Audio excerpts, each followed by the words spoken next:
Good science, by definition, allows for more than one opinion. Otherwise, you merely have the will of one man, which is the basis of cult.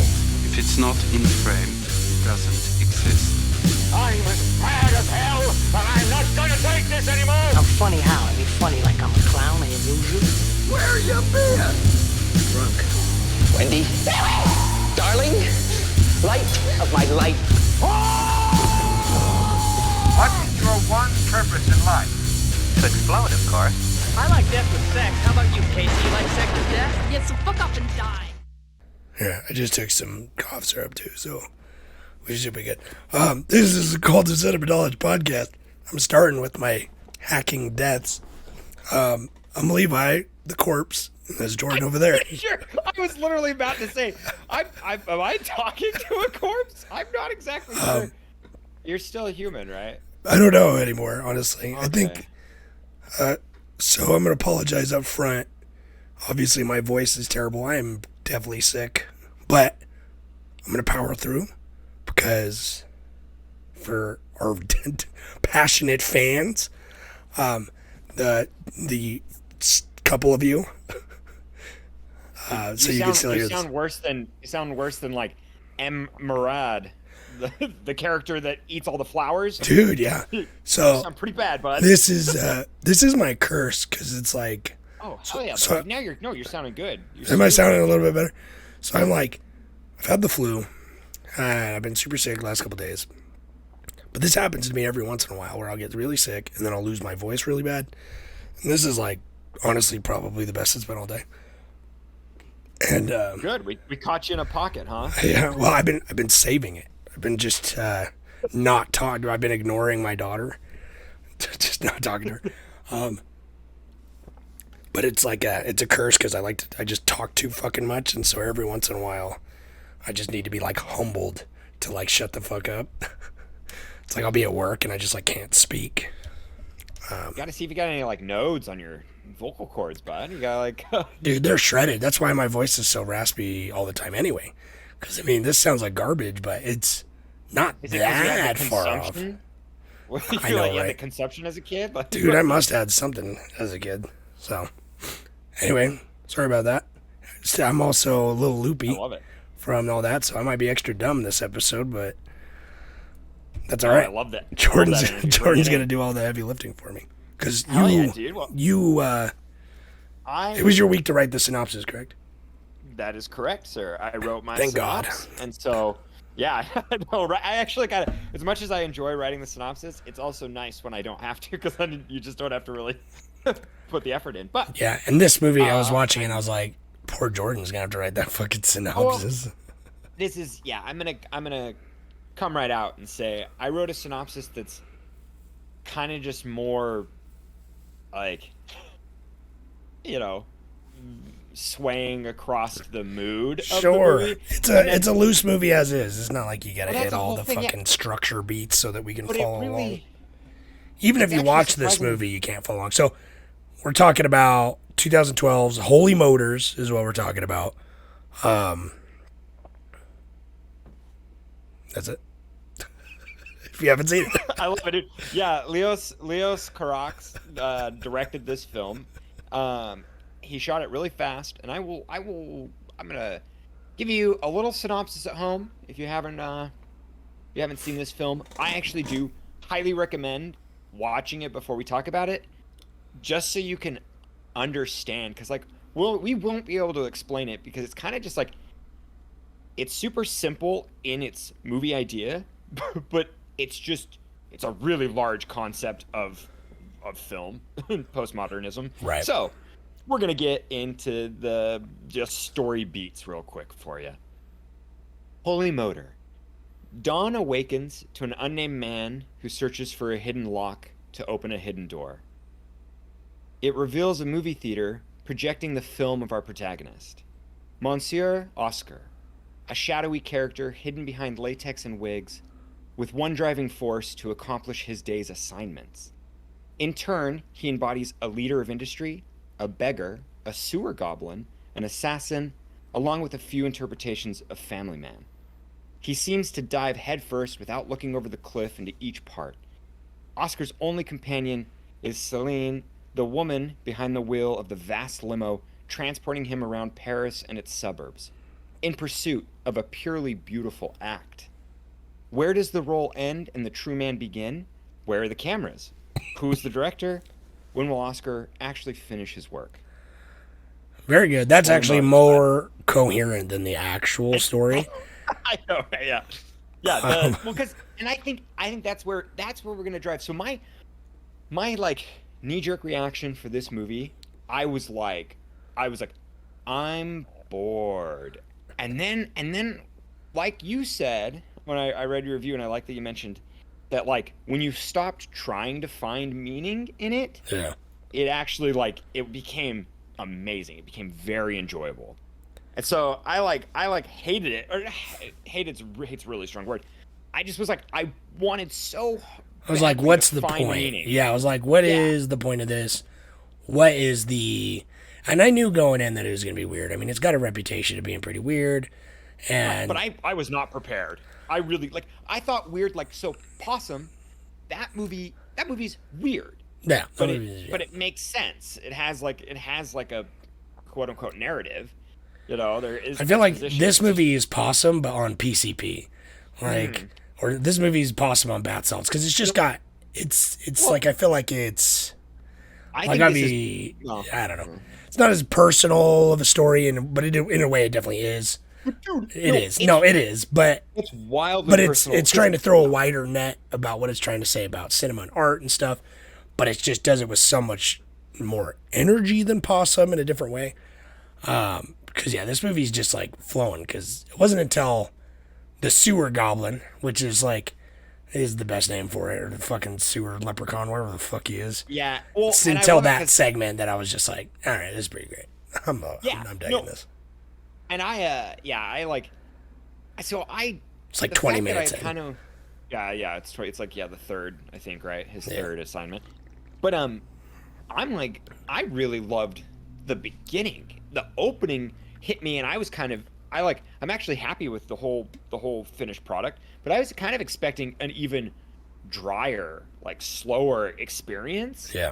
Because it opens with this kind of like it's abstract, it's interesting, you know, he unlocks that room into the theater, and then there's like some weird imagery with the child and the dogs walking down the aisle, and then it shows like the audience. Yeah, and this is all They're dead all or cut. asleep. Oh, right. And it's like, it's super ominous because it's just the light backlight, which is fantastic. Such a cool shot. But it's cool too, the cutting between imagery of like old motion capture. That was the thing that got me immediately kind of hooked, is the like very, very early, like late 1800s, like photography tests of just like basic body movements, just to silence it, just like flash in during the credits. And I was like, okay. I was like, you have my attention. And I've been going over film history right now, and it's like, you know, that's like France is the birthplace of cinema. So it's just kind of like, it's like, I'm like, oh, okay, he gets a pass. He can be as pretentious as he wants, because it's like, I don't know, like he's like showing, you know, the roots of it and like what this film represents. And it's fantastic. I'm actually surprised. I gave it a 2-star review on Letterboxd, and I'm gonna go, and I'll amend it, or I'll just go in and I'll kind of like, you know. There's a couple Give my reviews I felt statements. like I wanted to go back and change a little bit, because Yeah. it's like those are my knee-jerk reviews of like, I had just finished it. Here's my thought. Like, here's where it is. But it's like sometimes movies need more time to like digest and marinate it. Like the most recent example is like Power of the Dog. Like first getting out of Power of the Dog, I was like, I don't know how I feel about it. It's fine, I guess. But then like thinking about it for a couple days and then talking to you about it and like being able to like vocalize my thoughts made me realize I like it more than I thought I initially liked it. Oh yeah, dude, that's this movie for me big time. Like going and doing the like quote unquote research, like going in and like, reading some interviews and like, you know, like figuring out who this man is, because it's like his name's like Alex something else. I can't remember his full name. It's like, so his what's that called, a pseudonym or whatever for Leos Carax? It's like wow, I'm throwing out a bunch of things here. Who's brain dead now? the where you like an anagram or whatever, where you mix up the name. Yeah. So yeah, Leos Carax is like Pseudonym, pen name, anagram, if you're using the same letters, you know? Yeah, exactly. It's the same letters. It's an anagram. Anyways, God, so he's just like he's mystic to begin with in his own personal life, and he's one of those just like hates interviews. He's kind of like a Lars von Trier type, just totally doesn't want to like super expose his personal life, and but I think he does it. I think he does it actually really deeply and really widely by making films. Even though this film is just kind of a cult classic, if you will, like it's Yeah, it's got like a bit of a film- cult following, I think, yeah. yeah, like film buffs kind of I've like heard about this movie, and and I remember we talked about it in Titan. Yeah. That's where we. We were talking about it, like French films and stuff. And then we talked about wanting to see his most recent movie, Annette or whatever, with Adam Driver. And now having seen, because that just looked kind of interesting anyway from last year. But having seen this now, I really want to go see it now. Right. I have a quote I wanted to read real quick. He did a IndieWire interview, and he said, "In this world I invented, it's a way of telling the experience of a life without using a classical narrative, without using flashbacks. It's trying to have the whole range of human experience in a day."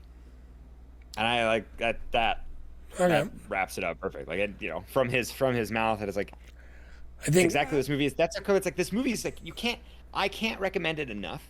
I really feel like you should see it, but it's gonna be like. I feel like I can only recommend it to like not even like film nerds, but like people who like art in a way that like they want to be like, what does this say? Like what does this make me feel? Not even like can I put it into words, but how does this piece of art make me feel? You know what I mean? It's not a movie to just be like, let me go watch a nice 2-hour long 3-act structure, fucking hero's journey, whatever, which is fine in its own right, but it's not that kind of movie, you know what I mean? So obviously, so I wouldn't recommend it to, like, Mary, she's like, I'm like, I really have to watch Holy Motors. And she's like, all right, you could put it on. And I'm like, you don't want to watch it. I know you don't want to watch this. She's like, well, you're sick, so we'll give you get sick man privileges. Oh yeah. And so I was like, all right, but I mean, I'll watch it on my own. I don't give a fuck. And she started watching it, and she got like maybe 30 minutes, and she said, what the fuck? Like the whole time she's like, what the fuck is this? What the fuck is this? And then literally like 40 minutes, and she's like, all right, I'm going downstairs. I gotta leave you. I'm out of here. I said, that's all right. I didn't expect you to stick around. I know, man. Yeah, how come the SOs can't hang? I was watching this in Victoria, like after the sewer goblin dude scene was just kind of like, all right, and she started cleaning up the house. It's like it's like I'm okay. Was it his pointy erect boner, or was it when he bit off the girl's fingers? Okay, do you know what's weird? Did your version of it have his penis blurred out? No, it was full frontal, right? Oh yeah. Dude, the version we watched, it's like her like nipple hung out and it was all blurred, and then his like he's full frontal nude, totally blurred out. Oh, his was blurred out. Yours was. Yeah, we watched it on Tubi. Oh. Does Tubi do that? I didn't think maybe Tubi did like blurred. Because now, well, like now that you mentioned, I feel like I didn't get a good look at the boobie, but I feel like it was there in the wide shot. But oh, dude, you got to go back and watch it on the Plex then, because just that scene. Because it is wild, full, like it's probably fake by the looks of it. Like it's too perfectly hard, but it's shaped. Maybe no, dude. It's shaped exactly I know like you would expect a sewer goblin's erect cock to be shaped, which it looks like fucking Pinocchio's whittled nose. It's like pointy and it like goes up and it like it's very strange looking. It's on it. Hell yeah. It's just kind of a strange pointy boner. But yeah, you should go watch it because it's worth it. Because that's what Mary looked up and she's like, what is happening? And I'm like, don't you just love this imagery? It's like, I was like, this is a statement on universal healthcare. And she's like, shut the fuck up. Like, I'm just trying to mess with her. Like, you just don't get it, babe. But no, he's laying there with his flaccid dick. He's got her, which is kind of interesting though, right? Because it's like, he's got her, she's like this model, and he kidnaps her and takes her down into the sewer. And then he like tears up her dress to basically make this this like giant shawl over her. I don't know. There's like a bunch of different terms for the right way. I'm not if it's like a hajib or something. Oh, But something like that. I don't want to get it wrong. But anyway, it's like he makes this huge like cover over her to cover her up. But yet he's fully nude, fully erect, and it's just like she just is like singing him lullabies in the sewer. And then he's just like, all right, next appointment. He's just taking off the makeup. And I love that. I don't know. I love the way it moves. You know what I mean? It's like very cinematic in the way that it's just like, and then that's how the scene ends. But it's like we're along with this character who's essentially embodying the energy of cinema as he goes along, as like a cinema actor at least, you know, doing all these scenes, because it's like he dies several times and then he's just like back in the limo. And he plays multiple people in the same scene, which is fascinating. Oh yeah, which is great. But it's cool because he's veiled too. He has the ski mask on when he goes to assassinate himself, and it's like, so it's like that shows that's like the stuntman in film and how you trick that scene. And it's just, dude, this like that the scene where he dresses her, and it's like it's where like the symbolism doesn't even exist anymore. He's like shattered film. It's like he's broken.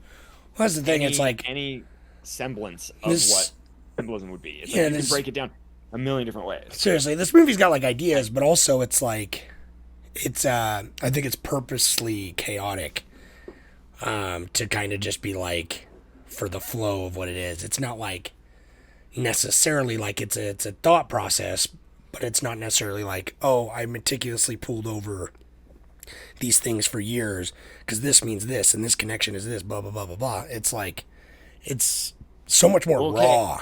You know what I mean? You want a little fact here? I got a little factoid here. I can lay it on me. So this movie. So I guess this actually is a trigger warning. Some suicide involved, and it's definitely like it's depressing, and it also like impacts the art. This is where learning this fact totally made me appreciate the movie. It's a little morbid, but like, and it made me like understand the impact of the art that he was trying to make. And the freaking, because I read that too. Yeah, go ahead for the audience, but like his girlfriend and everything. Well, right. Yeah, his long-term partner, the mother of his child. You know. Right. And it's not. Suicide is rumored. There is no it's like unspecified the category of death, you know, on her death certificate. But it's rumored that it was like self-inflicted and she committed suicide, and she committed suicide in 2011. He wrote this movie in 2 weeks and then started production on it. And this is a fact that blew my mind. Annetta, his daughter, died the year before he made Annetta. Shut the fuck up. So I think he just that's the only way he can get through his trauma. That's how he works through like death. You could feel that. It just feels hardcore. Like as I say, it's so raw. It's just kind of like, here it is, which is kind of refreshing, honestly, because it's messy. You know what I mean? This movie's like messy, but like on purpose, and like in a way that doesn't feel like it doesn't feel like an accident or a foresight. Because as we all know, every scene works perfect. It's not like he was lazy or made a bad movie. Like we all know how much work goes into filmmaking. I mean, look at our last movie, Birdman. How fucking meticulous they had to shoot that. Right. And like this movie is much more like, you know, I don't know. It's just more like an avant-garde type of just running with it, we're making jazz here type of shit. And it's almost like the vignettes. I think that the vehicle itself, like metaphorically and physically, that the limo is what takes him from scene to scene. It's the perfect transition. It is like it's the only way to like drive this story, no pun intended, where it's like this like fake limo essentially doesn't, you know, the interior doesn't exist. It's too large. It's like comically large. Like he's able. It's like a whole dressing room. Live in it. Yeah, exactly. It's basically a whole studio inside there. And then he goes and he shoots like out in the world.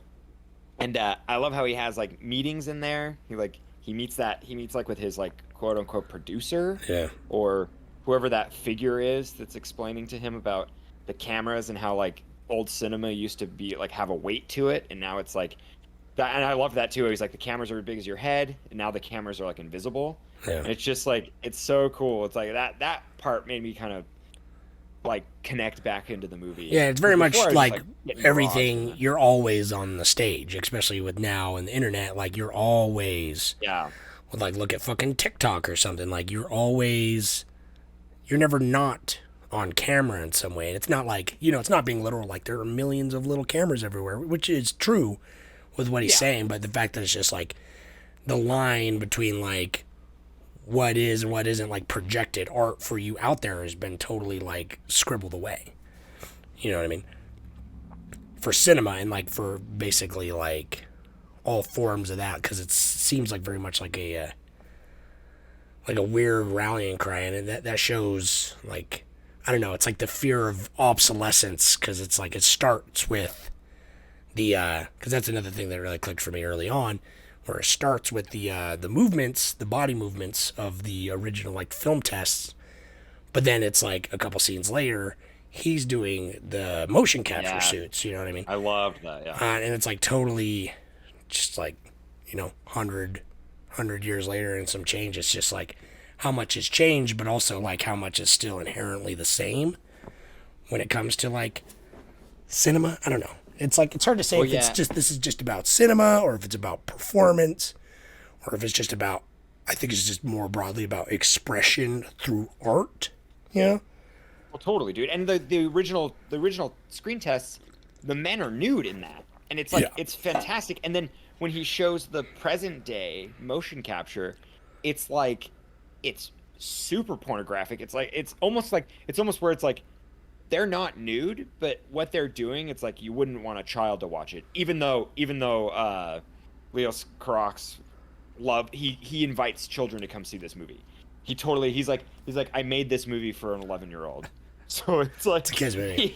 It's gotta be on the should be on the Disney Channel. It's being a little cheeky, but I still I'm totally like get it, because like he's like an 11-year-old nephew of his watched the movie and understood it, and so he was like, well, yeah, I made it for children. So great. Just like, what the fuck? I love it. But yeah, dude, his like, you can tell like he knows cinema. That's just downright like he understands cinema.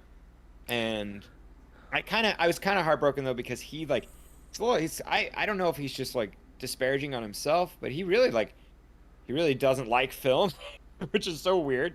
It's like, I don't know, in all the like the interviews I watched with him, and then I read that one, he like talks about how he's like, well, I didn't want to do film. He's like, I wanted to make music, but I wasn't good enough at music, so I made movies. I was that's like, interesting. wow, it's really interesting, because it's like you make really good film, and it's like, I guess those kind of, I don't need to feel bad about it. It's like those do kind of breach a gap. It definitely is. Like, it's funny, like the surprising lack of music in this. Then, like there's some, but it's mostly like diegetic, like in the scenes where they're playing songs or whatever. Or it's a musical. Or they're actually singing musical scenes. Yeah. Right. So it's like, and that's kind of that kind of plays a big part. I do like that there's like an interlude in this. It's kind of cool. Oh, dude, the interlude is so good. Yeah. I actually like that. I know, like I was reading online, like that's probably most people's favorite part. Oh, really? I think so. We're jumping the gun, but what's like your favorite part? It's kind of like what's your favorite, like, I don't know. Like, assignment? I feel like the sewer goblin is just so good. Like, it's just got such a weird energy to it, and the way he's smoking the cigarette, and he's got his one eye and his cane. He's at the graveyard, and the tombstones say like, visit my website. Yeah. And like that's pretty great. But I loved the one where it's like he's like a hitman, and he goes to kill that guy, and then he's like dressing up to look like him, and then he gets killed by that guy, and then they're both laying there like it's the same body. Like, I don't know. I just thought that was kind of like funny, actually. Like, I don't know, the scenery.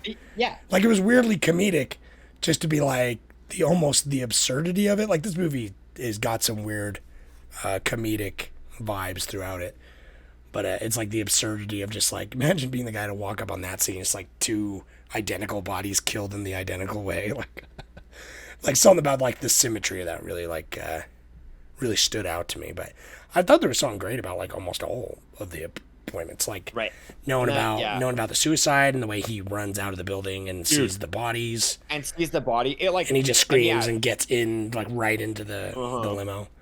The Yeah, fucking and it's like he's running away from that trauma and like just escaping it into like the safety. next thing. And Yeah, it's, like, the next right, and just where he feels the most like comfortable, I guess, the most himself is being somebody else, which is that's fantastic. Yeah, exactly. How about you? What was your favorite? It's tough. I think like I really love the old beggar woman. Yeah. That like it just like it was one of those things where I'm like, God, this is so weird, and yet I'm like, it's so well written. And when it's just like, this has been my whole life and all I see is stones and feet or whatever, like concrete and feet or something. I like that. And it just was like, oh my God, this is brutal. And then he's back in the limo and I'm like, oh, whoa, okay, and I'm like, okay, this energy is. It's a good way to like bring it into it, because up until that point you're like, okay, like he's a rich guy, that's him. At the beginning, he wakes up in the bed, and that's the director. Yeah, that's the actual director, and I think that like symbolism is beautiful, where he like unlocks the wall and like goes into the theater, and I don't know, the shots in the theater like really resonate. It's like and I think a good point that I didn't realize until after, where it was like Oscar was saying later, like, hey, do we have any Woods appointments this week? And she's like, no Woods appointment. He's like, man, I missed the Woods. And then at the beginning, he's opening the door through the painting of the Woods on the wall, and it's just something about like. And he's so intimate with the wall too. Yeah, this movie's got like a yearning for the nostalgic and like the way. Mm-hmm. Like struggling to adapt and evolve and overcome, Yeah, I mean, it's like, but like you said, I think every scene, I was kind of, I don't know, I was in waiting. I totally anticipated. Well, and they never stayed their welcomes, just as the scene was like, okay, maybe this is like it'd be too much. It's like moving on to the next thing. Well, what it does is it like bait and switches you every single scene. The second I'm like, oh, okay, this is now the movie's gonna totally go into like exposition mode and totally kind of course correct and become like a narrative, and then it doesn't, and it made me frustrated when I first watched it. I was just so like, it was almost just kind of like I felt robbed. I was like, oh man, this could have been such a great movie in every single scene, and then like right at the end is actually when it tied it all together. So the ending, they pull into the limos, all pull into the dock, into the holy motor, motorcade, the garage, yeah, and they park, and then the cars start to communicate. Fucking good. They just start communicating about their life. They're having like their struggles and like what it's like, and they're in a dying industry. I love that. They're like, we're long for the. They're like, let them talk. Who knows when we're going to the junkyard? Yeah, and it's just like the lights all flashing and they're just talking to each other. Right.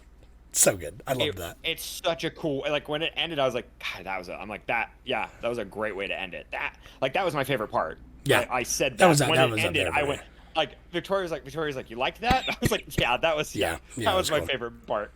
Like them. The limo's talking, because that's where I was like, I kind of was like, oh, I get it. It totally just wasn't trying to be anything. Like it wasn't, right? But it's kind of everything. So yeah, and I think that's kind of the whole thing. It's like it very much is and isn't a lot of stuff. Because even Mary, I think she made it to probably to the interlude before she noped out, actually. But she was like, man, this movie doesn't have a lot of talking. So I was like, yeah, you're right. It really doesn't early on. Yeah. And then it's not till you get to the scene where he is the father and he's picking up the daughter from the party, and they have all that dialogue, and then it's very like simple, just like, oh, how was the party? What happened? Blah blah blah. And then he finds out that she's lying, and it just very much turns, and that was the point of the movie where you're like, okay, maybe this is beginning to become more of a narrative. Like, this is where it's like, okay, this is like, they're talking, this is dialogue, these are characters. Because Mary's like, wait, so this is his job? And he's like this girl's dad now? And like, is she in on it? And I'm like, baby, it's not like... nobody's in on it. Yeah, and it's just snippets of life, honestly. I don't know. And, but very much he's just berating her about lying. And that's so much of this movie is just, there's so much dialogue about being truthful, like with yourself, and like, and that's why I think it's very much artistic expression too, because it's like, he's just like, you will be punished. Just like ambiguously, like it's kind of awkward because he's like, oh yeah, you're going to be punished, but for now, just get out of the car. We're all being punished. Yeah, he's like, your punishment is you have to be with yourself. Yeah. Just leaves her on the side of the road. And then just moves on. Just meets up with the limo and gets going. Because there's a couple other parts that talk about truth in that way. I think was kind of interesting. Well, I like how he's pressed for time. Right, when he's dying on the deathbed, and then he dies, and then gets up and he's like, "I'm so sorry. I'm like, I would stay, but I'm running late." She's like, "It's okay." Like, yeah. Well, and I like how she's in on it too, and so is the woman who like kills herself. She's like, she's clearly, they meet in the van, or they meet in the limo. Yeah, like she's in her own limo. Yeah, and like, but then that's why in my review all I said was like, this is called, this movie's the exposition musical. Yeah. Because like that musical scene seemed like kind of the most truth we were getting from the whole movie. Right, it was the seeing through to like, okay, my real, everything I do is a performance, and I'm living these snippets of these lives that are not my own. That was the truth to most being like, this is Mr. Oscar's actual life connection. Right. And it's all 20 years before he got into this industry. Yeah, like, it's like ex-lovers, like you knew me once when I was young type of, again, the whole nostalgic yearning for the way things were. It's like it's aging in an industry that forever changes, and you're always masquerading. Well, literally looking back at it now, especially, it's so good, where he's like running in the motion capture, and it's like he falls, and it's like he can't keep up. That's the one time he can't keep up with the changes. Right. Like all the digital world comes flying in around him, can't keep up with the flash, the glam, all the crazy shit, and he's just got to get back to the raw human emotions, man.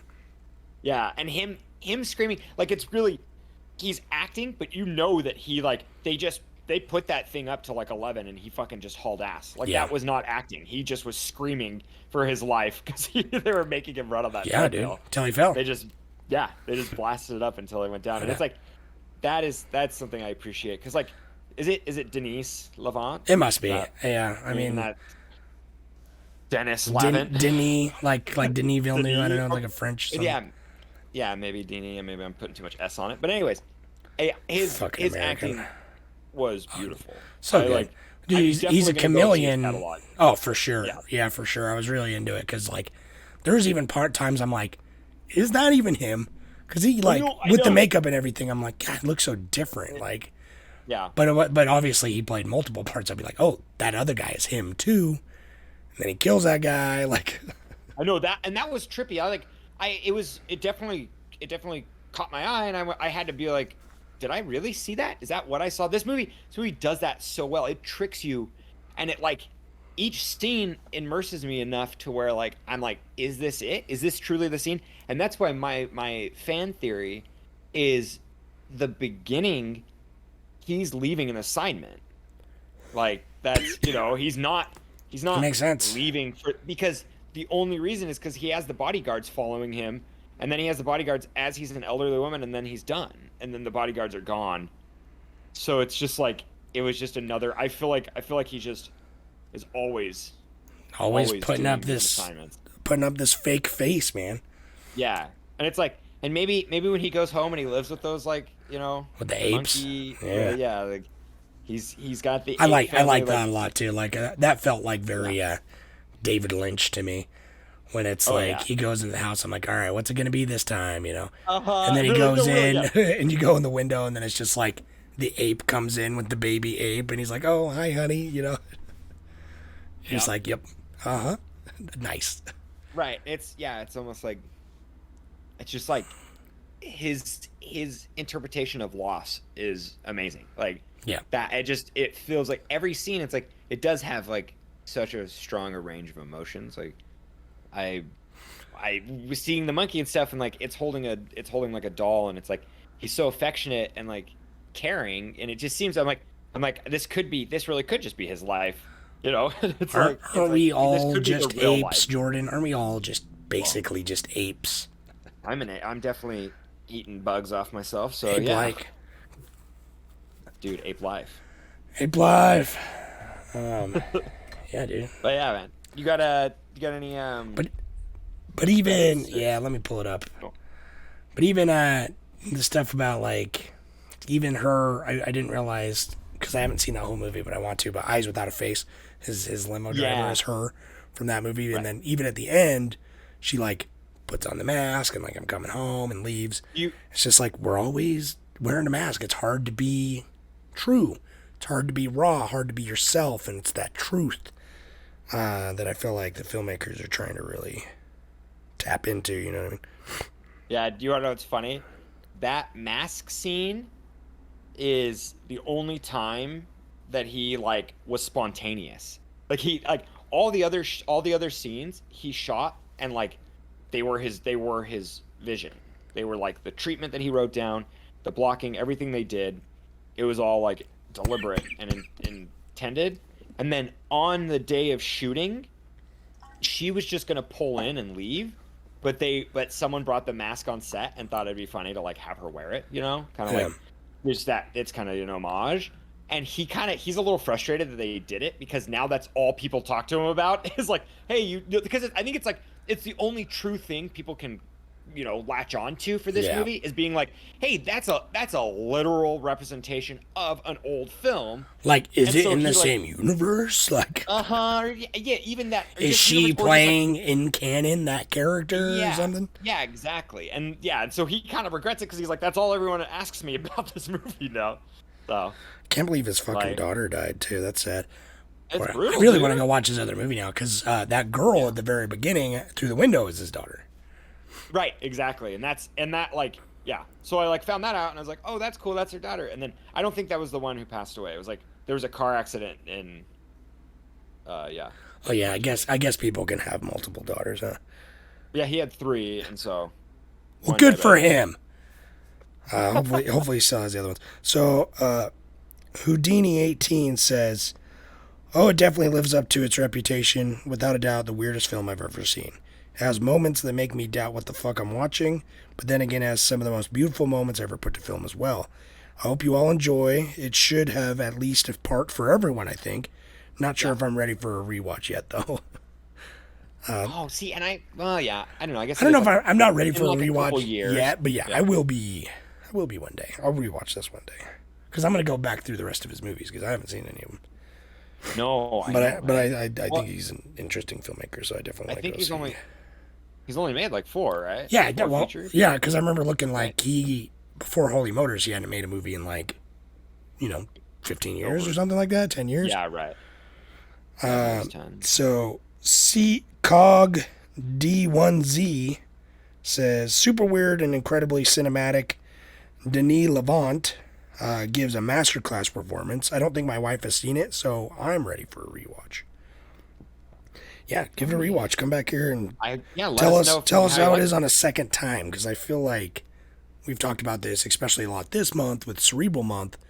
It's like a lot of movies that are like this. The first time watching it, you're like trying to unpack it. You're trying to like figure out where it's going. You're trying to grab like narrative threads and shit. But it's like knowing how it all plays out, you can focus more on like theme and like overall details and shit like that. So it's like I think this movie is definitely one that all these movies we've watched this month definitely benefit from that. So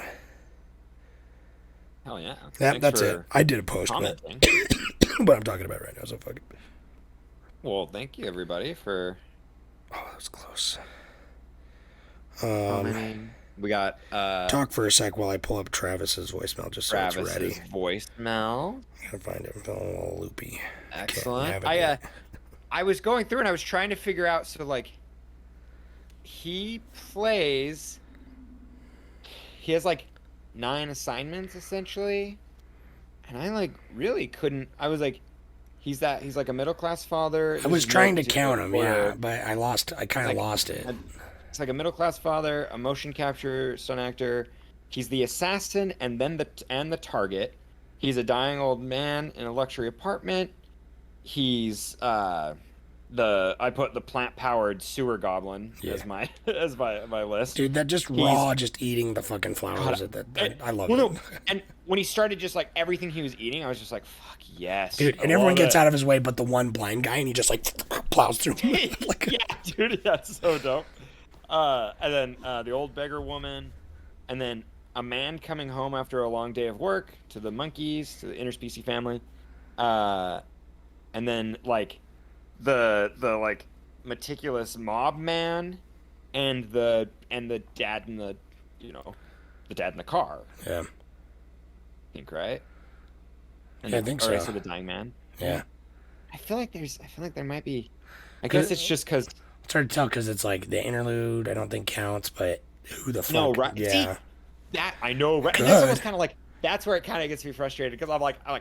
The interlude's I guess good, it's man. almost- He's just walking along and everyone's coming out. Like the band just keeps growing. It's a lot of fun. They said they called it an interlude, so that means it's not part of the universe. It's not part of that. Not part of his acting. It's an interlude. He's allowed a break. That is film. Interlude is a break. So, I think it's great. I think it like, it tells like the history of cinema. I think this would be a good movie to show somebody who's never really gotten into movies, even though it's like kind of intense. I think it would it would like make or break them. It'd be like, oh, you want to get into cinema, you should watch this. But you're the fucking guy who told some random chick you work with, some 18-year-old girl, like, hey, I kind of like movies, which I watch, and you're like, have you ever seen The House That Jack Built?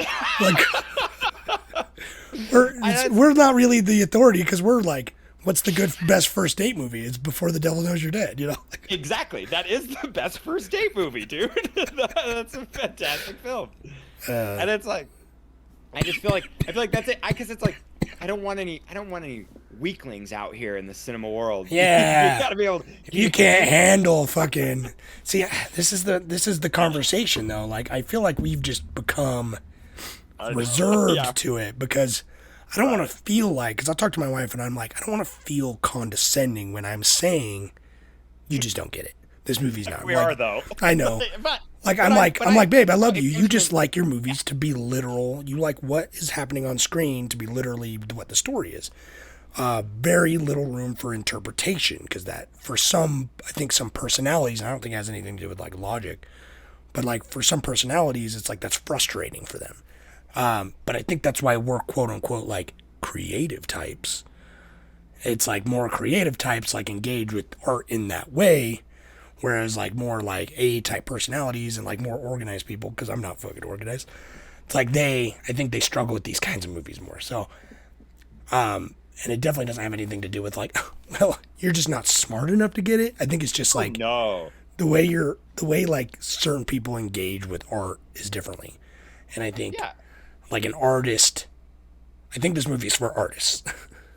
Well, and I guess it's like, I think if you're like a fucking Abe, like you don't listen to a lot of music and you just fucking like you plan and all this and then you're like watch Holy Motors, you're probably gonna fucking hate it. And if you don't, then maybe it'll unlock something inside of you. That's what I'm getting at. That's what I'm hoping for. Because what's the worst you have to lose? 2 hours? Fuck it. Well, right, but that right there, you just said the magic words. What do you have to lose? 2 hours. That is exactly what they have to lose. Like their time, they value the people's time. People say they value their time. This is where I become condescending, though. It's like it doesn't waste my time because there is no like movie that I regret watching. Exactly. So I take something from every movie I've seen, be a movie I despise or hate. Yeah. But it's like even movies I hate. Yeah, I value what I've gained from watching them. Like Falling Down. Now I have so much fodder in the real world for like somebody who gets upset in public. I can just be like, wow, he's a real falling down guy right now. He's a real falling down guy. Is that a saying? Is that a thing? Yeah, falling down guy. You get the reference, Schumacher, right? Schumacher, you get it. Right. Yeah, God. Said the film nerd to the other. But even even the worst movie I've seen in a while is the new Texas Chainsaw Massacre on Netflix was fucking horrible, and I expected it to be horrible, but I'm glad I watched it. Like, it wasn't a waste of my time. It'd probably be better if it didn't exist, but also it's a good example. Like, I don't know, it's good to watch bad movies sometimes, like actually bad, objectively bad movies, because it really just kind of is a good example of like what not to do. Like, what it makes better movies shine brighter. I don't know, because you could see all the mistakes, whether it be studio interfering or, just like fucking thousands of rewrites and meddling, crazy artistic direction. Who knows? Yeah, and it goes to show too. Also, like Texas Chainsaw, I bet you that budget was like 10 mil, if not more, if not higher, maybe 15 mil. But this movie, so it's just wild. I like going over the Money Minute because it helps me kind of like Money put it Minute into perspective to see like what money can do for a movie, and then it's like all the moving pieces behind it, like all the names that roll in the credits. This movie, it was 4 mil, and it grossed 4 mil. So that's actually grossed more than I thought. Like, I do wonder, like on home video, like making this movie making 4 mil. Yeah, it's pretty impressive. It taking 4 mil to make makes sense. And it had a fucking hella limited release. Yeah, I'm surprised it made it. I'm surprised it made its budget back. Right, exactly. Just because it's like it seems like such a niche movie. Yeah, and I really want to see a Netta or we should watch that. We should find a reason to watch that because I do want to watch it too now, more now than ever. I don't even know. Oh, it's a musical? Yeah. Oh fuck! I didn't know it was a musical. Well, okay, I really despise musicals. 1 month. Oh no, I can't do a whole month of musicals, dude. I don't have it in me. Come on, pal. Dude. There's some. I don't know if there's good ones out there, but I've seen I don't have it in me. There's like we won't do a poll. We'll just watch South Park Bigger, Longer, Uncut. Anetta. That's watch true. That one. South Park Bigger, Longer is the best one. Yeah, Bigger, Longer, Uncut. Then we'll watch that one. Anna and the Apocalypse or whatever. That one's pretty fun. No, I don't like that one either. Oh, you didn't like it? Dude, even the ones, yeah, I know. Even the ones that people are like, no, dude, you'll like it. I still like Repo the Genetic Opera. Everyone's like, oh, you hate musicals, you like that one, though. It's fun. And I'm like, yeah, I guess the violence is fun, I guess. Sure. But I'm going to fart on Darren Lynn Bousman. I don't know what that guy's doing. I watched West Side Story the other day, new one. And I couldn't. I could not finish it. I literally turned it off, and I was like, turned to my wife, and I was like, we were maybe it was like 2.5 hours fucking long, but I turned to my wife like an hour and a half in, and I'm like, we've seen enough, right? We're good, right? She's like, yeah, I think so. It's like I get what this movie's doing. I've seen plenty. And that, I think when something gets like it's so. But that's a problem with me because it wasn't poorly made or anything like that. Right, of course. And I appreciate what musicals did to the history of cinema and how integral they were especially in the early days. Wait, Singing in the Rain. That's probably Singing in the Rain is the best one probably. That's one you could probably handle. Yeah, we'll just do we'll do South Singing Park, okay. Bigger, Longer, Uncut, Singing in the Rain, and that's it. Anetta, the whole reason we brought this up. Oh, Anetta. Oh yeah, duh, Anetta. That'd be funny. We just forget to watch it. Fuck. Yeah. Anyway, you want to listen to Travis's voicemail? I would love to. I got it right here. Let me see if you can hear it. Do you have the transcript just in case? I got the transcript, yeah. All right, here it is. Hey guys, Holy Motors is one of the weirdest movies I've ever seen. From start to finish, I comprehended very little and was waiting for a scene that gave me some explanation or to tie everything together, but it never came. One can appreciate art without understanding it, which is where this movie lies with me, as a piece of art. After watching Holy Motors, I was thinking how hard it would be to edit a movie like this. Yeah. I wonder if any complete scenes were taken out that might have explained more. So my question for you two is, do you think it would be more difficult to edit a movie like Holy Motors or a movie based on true events like Dog Day Afternoon? Thanks. It's a pretty good question. Yeah, man, that is a good question. And I can drop a little factoid on you. Oh, factoid. This movie was like he shot it in 2 weeks, and he He edited shot it like in a 2 week. weeks too. Shot it in 2 weeks. Wrote Dude, he it in shot like this- 2 weeks. Shot it in like 2 Shot it in weeks. 2 weeks. He never His frenzy. You can feel the frenzy. dude, the frenzy. In He the never movie. looked at dailies. He didn't see any finished footage or any footage period until it was on the editing board, I guess. Essentially, it was like, because it was all digital, so it's like, it's not the cutting room floor anymore, but it's like On the timeline. on the timeline. There you go. Yeah. Yeah. So it's like, until he was like actually scrubbing through like the scenes that he put together, because this movie is pretty easy, because I think he has like, well, actually, I don't know. See, that's what's crazy. I don't know about the details on this. I'm just speculating here, but I would imagine that he already had every scene figured out and the transitions figured out and everything, and he knew like what assignment was going to go where. Right. But I think it was very much. I feel like it was a very much gut. rearranged. This movie was like, I feel like, was a gut reaction for him, Right. and including Oh, yeah. the editing. Like, he knew the movie, like, as creators ourselves. It's like, I'm sure you've had ideas where it's like, the flow of the idea. You don't know exactly how one piece leads into the next piece sometimes, or how this relates to this, but you know the flow of the overall thing. You can see the shape of the object, the big picture. And so I feel like this movie was like that for him. He's like, I gotta pound it out. Here's how it goes. Boom, back in the thing. We're gonna fucking shoot it. Let's just roll with it. Like, it felt very like frantic, and that's why I keep saying it's raw, is because it's like, this movie's raw in more ways that a lot of movies can't be. I don't know. Yeah. A lot of movies No, aren't. no, like, really. I think the next closest thing is like And documentaries, but even then it's raw in a different way. Or kids, Well, like Larry that's Clark kinda what films. that's kind of what he wanted to do, is make a documentary. Originally he was going to make a documentary about Paris, but he was like that would take me the rest of my life. I couldn't do it.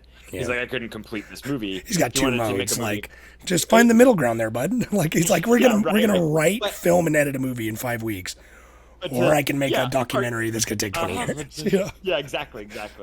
But he's just like, I think he gets overwhelmed because he's like, oh, there's too much to show in the world, so he tries to get it all done fast, just to get it out. But to answer your question, Travis, I think shooting a biopic or something that's based on a true event, where you actually kind of have more historical like landmarks And like like, a scrutiny, more like you have an blueprint. outside Right, you people that are can't gonna delve- judge it.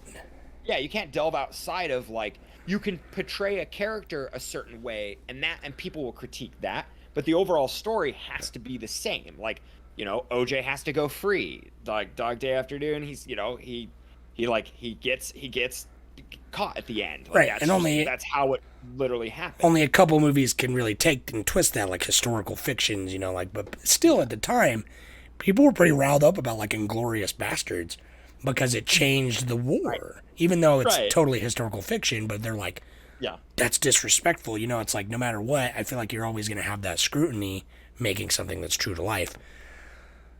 But on the opposite side is like, you have to have a filmmaker that it's totally has like a complete vision from like the heart to make a movie like this and make that work editing wise, because the editing was pretty good in this, and pretty sporadic, and it was like well cut to like match the pacing. But if you had a writer and then a different director and then an editor who, like, the director wasn't like, if it was like all these different pieces, that would be a nightmare. Like, having someone just dump this footage on you as an editor and be like, all right, here's the script, like, make it work. It sounds fucking awful. But now a director that wrote it, like, directed it, and is in there in the editing room, which I assume he probably was, is like, that's a different story. That's like, that's more of a vision that you want. And that's just what...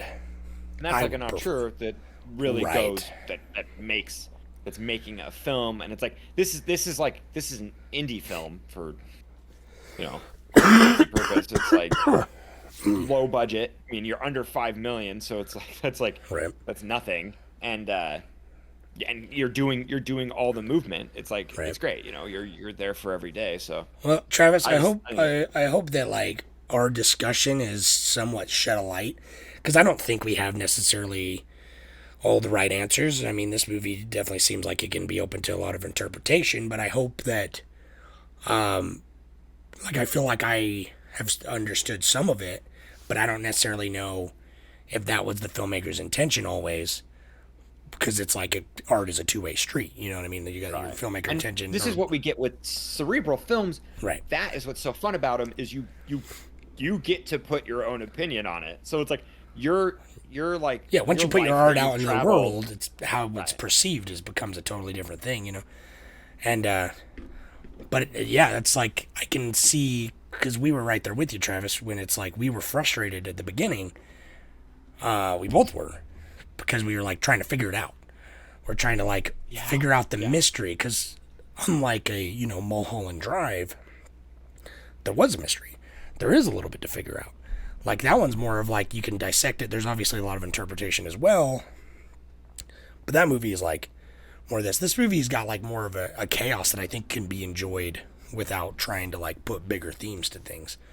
Yeah, and earlier you said it's jazz. It's emotional. Totally is. It's just it's all these huge ranges of emotions just thrown in quick succession. You know what I mean? Again, raw. Anyway, that's all I got for it. I mean, are we missing something? It's a good movie. I think. No, I mean, favorite scenes. If you liked this movie, I don't know. I was kind of talking with Travis about he's like because Travis said this is like the craziest movie he's ever seen, and I totally like.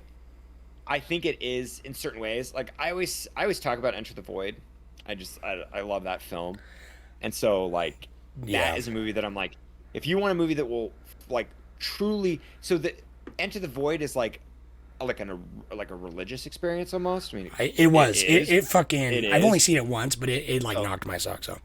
It did, and it like so that it just that movie is cerebral, and that movie is the craziest movie I've ever seen on a deeper like human consciousness level, where this movie is kind of just like it's like a barrage of like human emotion. I don't, but it's amazing that they're fine lines, but they're both beautiful movies, and this movie's fantastic. It's amazing that in this movie you could capture that on film.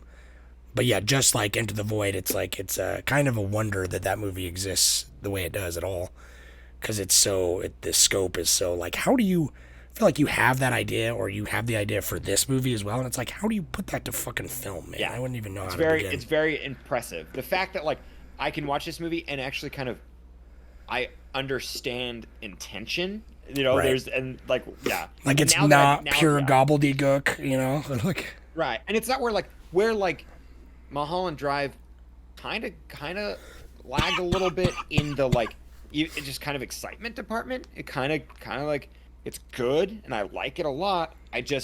This movie is objectively better like in its structure and its acting, and like I don't know, because every scene I'm like interested. Easy. What the hell's gonna Calm happen? down. I love Mulholland Drive. I know. I see your point though, because especially because it's largely a one-man show. This movie. Right. Yeah, and it's somebody who gets to push their acting abilities, and it's fantastic. The movie I would suggest, if you like this, is actually, have you seen this? It's another Gaspar Noé movie, however you say it, which, surprise, surprise, is another French filmmaker, is Climax. No, I haven't. No, have you seen, Climax. Dude, you got to see Climax. It's the same filmmaker as Into the Void, but it's like an acid-fueled dance party. Oh, hell yeah. Like literally everyone just gets drugged with acid and just slowly turns to this like terrible bad acid trip dance party thing. It's fucking insane. That movie. Hell yeah. Is what I would compare to this, because it's just like chaotic in a way that's like hard to, I don't know. It's a little bit more, I think out of all his movies that I've seen, it's the least narrative, which is saying a lot coming from, Enter the Void. Yeah. But I mean, Enter the Void does have a narrative. But it has such a I was gonna say Enter the Void has like a true narrative, because it's like the story of human life. So kind of guy's life, past, present, future. Yeah, the beginning, middle, end. Yeah, kind of like it's very all time. The illusion of time and reality. Anyway, that's a fun movie. I wish that one would have got picked too. We'll find another reason to watch it. Yeah, well, yeah. I voted for it. Definitely throw it out. Speaking of, I just checked. What? It was close. Have you been looking at the poll? So is it John? Did John win? Being John Malkovich won. That'll be the last cerebral movie we watch this month. I love that. I haven't seen it in years, so I'm excited to watch it again. But this is probably the closest poll we have had yet. Because Being John Malkovich won with 37 votes, and Requiem for a Dream was second place with 36 votes. Oh, it was. It was one by vote. Oh, yeah. That's great. So, yeah. Okay. That's kind of fun. And then Under the Skin lost, sadly, again. That was the one I voted for. Under the Skin is fantastic, but I'm kind of like, it's totally a mood movie, man. I have to be. Like, Being John Malkovich, I'm excited to watch. We will watch Under the Skin in October. Oh, okay. Oh, yeah, right there. Yeah. Do it. We're going to watch it in October. I'm totally in the mood for that. Yeah. But, so, Being John Malkovich, I'm being dumb right now. That is, my guy, Spike Jonze? Or... No, yeah. I think Spike Jonze directed it. It's Charlie Kaufman wrote it. Charlie Kaufman. So we're getting another. We're watching another. Spike this is Jonze, our second Spike Jonze Kafka hookup, or this will be the third Kaufman then, because is it the third? The second Spike Jonze and him though, I think, because Kaufman did Synecdoche, New York, both wrote and direct, which we watched. But then that? Oh, he directed it. He directed it as well, but Spike Jonze directed, Being John Malkovich as well as Adaptation, which he wrote both of those. So that's woo. So we're getting back in that territory, and honestly, a cerebral month wouldn't be quite right without another Charlie Kaufman movie, I think. So that makes sense. Even though Requiem is a fantastic cerebral. That was the other, because there was a lot of Darren Aronofsky too, because Darren Aronofsky, I almost, he's the one I'm sad we didn't get to watch any of his movies, because I almost put Mother on there.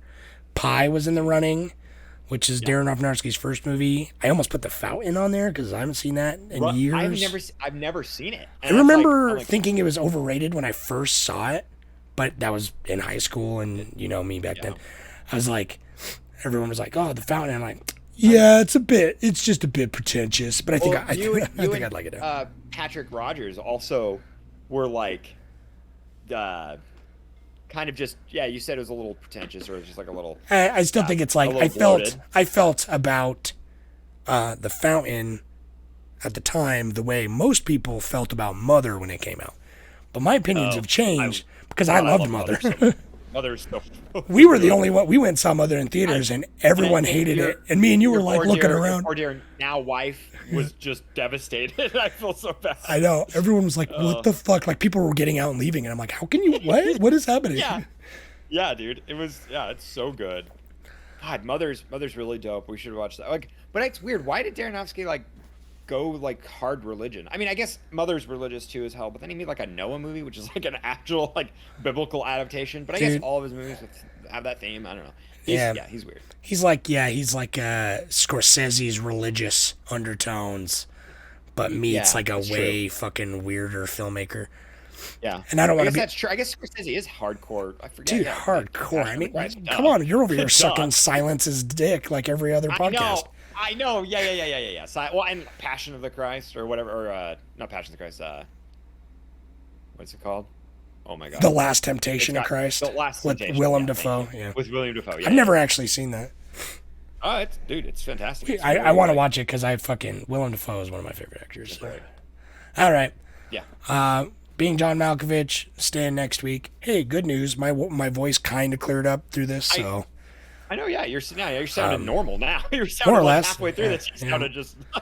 Yeah, more or less. You still sound like a bunch of quarters in a wash. It still feels like I have nails driven into my larynx, but it's cool. It's a daily occurrence for me. Can I give everybody a phone number real quick? Yeah, lay it on us. A phone call. If you'd like to call us at our Google Voice number, it'll go straight to voicemail. and you can drop us your thoughts. Give like Travis a does. break. Give him a break. I know, really though, yeah. But we love having Travis's comments. I don't want you to feel obligated, though, Travis. I know, yeah, man. We'll get someone else kind of help offset it, maybe every other week or whatever. I'll call Anyways. in with a fake voice.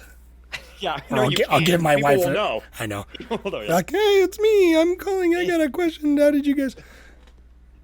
Anyways, we're gonna rock you with the phone number real quick.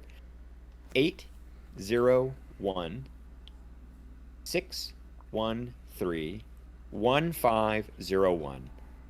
That's the Cold of Knowledge Google voicemail number. Yeah, thanks. We would appreciate a call. Thanks for listening. Thanks for watching. Go watch Being John Malkovich. Watch Holy Patreon. Motors.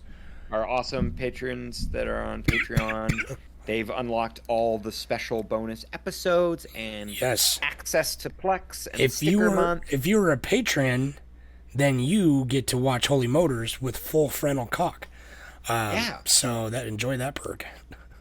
On the Plex, you can go watch it with I unedited. missed it. I didn't have access to my Plex, so now I need to go back and watch that sweet goblin pee-pee. Yeah, it's pretty fun. All right. Thanks for I'm listening. glad you're feeling better. Yeah. I'm not. No, I feel like trash. I'm powering through. Oh, though. okay, just go to bed. All right. All right, See you, everybody. bye. Bye. The chocolate bars and the candy, so let's all go to the And I'm stopped. get ourselves a treat. Oh, I never hit start recording. Go to the I'm just kidding. to get ourselves a treat.